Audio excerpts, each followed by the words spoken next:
Hello viewers, আসসালামু আলাইকুম।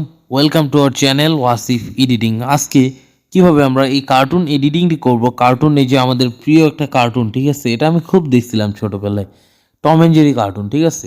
So এই লুকগুলো কিন্তু খুব সুন্দর লাগছে। আমি দেখলাম যে একটা ক্রিয়েটিভিটি খাটায় যে কেমন হয়, এগুলো ইনস্টাগ্রাম স্টোরিতে অনেকখানি এগুলো ইউজ করা যায়, ঠিক আছে। সো এই এডিটিংটা আমি কীভাবে করছি আপনারা ভিডিওতে দেখুন, এবং সম্পূর্ণটা খুব সোজা। দেখার পর বলবেন যে এটা তো মানে খুবই ইজি। সো ভিডিওটি শুরু করা যাক। যদি ভিডিওটি ভালো লাগে অবশ্যই আমাদের চ্যানেলটিকে সাবস্ক্রাইব করে যাবেন এবং পাশে থাকা বেল আইকনে ক্লিক করে অলে ক্লিক করবেন। সো ভিডিওটি শুরু করা যাক, আর কোনো কথা না বেরিয়ে। ওকে, স্টার্ট দ্য ভিডিও। আমরা চলে আসলাম মোবাইল স্ক্রিনে। মোবাইল স্ক্রিনে আসার পর আমরা সর্বপ্রথম কি করব, পিক্সার্ট অ্যাপ্লিকেশনটা আমরা ওপেন করব। এই যে পিক্সার্ট অ্যাপ্লিকেশন ওপেন করার পর আমরা ওই আমাদের যে ফটোটাতে আমরা টমের যে পিএনজিটা আসছে যেটা অ্যাড করব, ওই ফটোটা আমরা সিলেক্ট করব।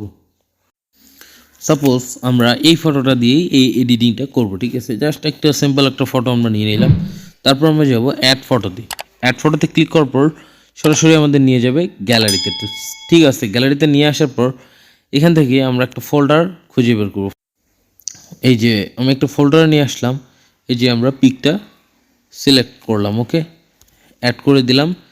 দেখলেন যে পিকচারটার ব্যাকগ্রাউন্ডটা নাই, ঠিক আছে। সো ব্যাকগ্রাউন্ডটা কীভাবে আমি রিমুভ করলাম, এই যে পিএনজিটা, টম পিএনজিটা, সেটা না হয় অন্য কোনো ভিডিওতে আমি বলবো। কিন্তু এই পিএনজিগুলো কোথায় পাবেন, এই যে টমের এই যে হেডটা, ঠিক আছে, মানে মাথাটা যে আছে, আমার ডেসক্রিপশন বক্সে ক্লিক করবেন, ফার্স্ট একটা লিঙ্ক আছে গুগল ড্রাইভ, সেখান থেকে সম্পূর্ণ ব্যাকগ্রাউন্ড রিমুভ করা একটা পিকচার আমি কয়েকটা দিয়ে রাখবো, টম অ্যান্ড জেরির কয়েকটা কালেকশনের পিকচার দিয়ে রাখবো। সেগুলো আপনারা ফ্রিতে ডাউনলোড করে নেবেন এবং আপনাদের আপনার পিকে এই ইমোজিটা বসিয়ে দিবেন, ঠিক আছে। সো এটা আমি পিএনজিটা নিলাম। তারপর এখানে একটু ক্লিক করব, যেহেতু ছবিটা একটু উল্টা, এই যে ফ্লিপ বা রোটেটে ক্লিক করার পর আমি জাস্ট এই পাশে ঘুরিয়ে দিলাম, এই যে এখানে, ঠিক আছে। ঘুরে দেওয়ার পর ওকে করে দিলাম, ঠিক আছে। তারপর এই যে এটা আমি অ্যাডজাস্ট করলাম করে জাস্ট সুন্দরভাবে বসিয়ে দিলাম, মানে জাস্ট ইজি। তারপর একটু কালার কারেকশন করবো, সেটা আপনারা দেখে নিন। এই যে হয়ে গেল, ঠিক আছে। একটু এরকম করে নিব, ঠিক আছে। ওকে যে হয়ে গেছে। তারপর আমরা এখান থেকে ওকেতে ক্লিক করব, ঠিক আছে। জাস্ট এরকম ইমোজিটা সেট করব। তারপর আমরা যাব লাইটরুমে। সো লাইটরুমে আসার পর এখানে অল ফটোতে ক্লিক করে আমরা পিকটা অ্যাড করে নিব, ঠিক আছে। এই যে এখানে থ্রি ডটে ক্লিক করে অ্যাড ফটো, তারপর ফাইল, ঠিক আছে। তারপর আমরা যে এডিটিং করলাম পিক্সার্টে, এই যে ফটোটা, ফার্স্ট ফটোটা, এটা আমরা অ্যাড করে নেব। অ্যাড করে নেওয়ার পর এখানে অল ফটোতে ক্লিক করব, তারপর ইমোজিটা চলে আসছে। এরপর আমরা এখান থেকে একটু কালার অ্যাডজাস্টিং করে নিব, ঠিক আছে। সো আমরা এই যে এখানে ক্লিক করলাম একটু অ্যাডজাস্ট করে নেওয়ার জন্য লাইট টুলসে যাওয়ার পর এই যে ব্রাইটনেস একটু মাইনাস করব, ঠিক আছে।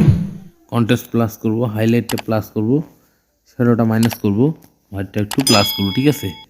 এটা সিম্পল এডিটিং। এরপর এই যে পরের টুলসে যাব, কালার টুলসে যাই, যে মিক্স টুলে যাব। এরপর জাস্ট এগুলো সিম্পলভাবে আমরা এগুলো অ্যাডজাস্ট করে নিব, ঠিক আছে। আপনারা যে কোনোভাবে এটা এডিটিং করে নিতে পারেন, খুব সুন্দর এটা আর কি। কালার কারেকশন করলে ভালো দেখা যায় আর কি। এই যে ওকে, ঠিক আছে। তারপর এই যে পরের টুলসে যাব, ওটা যাওয়ার পর এখানে টেক্সটিউড আছে, ক্লিয়ারিটি আছে, দুইটা প্লাস করব। থার্ড অপশনটা প্লাস করব, এটা মাইনাস করব, ভিগনেট মিড পয়েন্টও মাইনাস করব।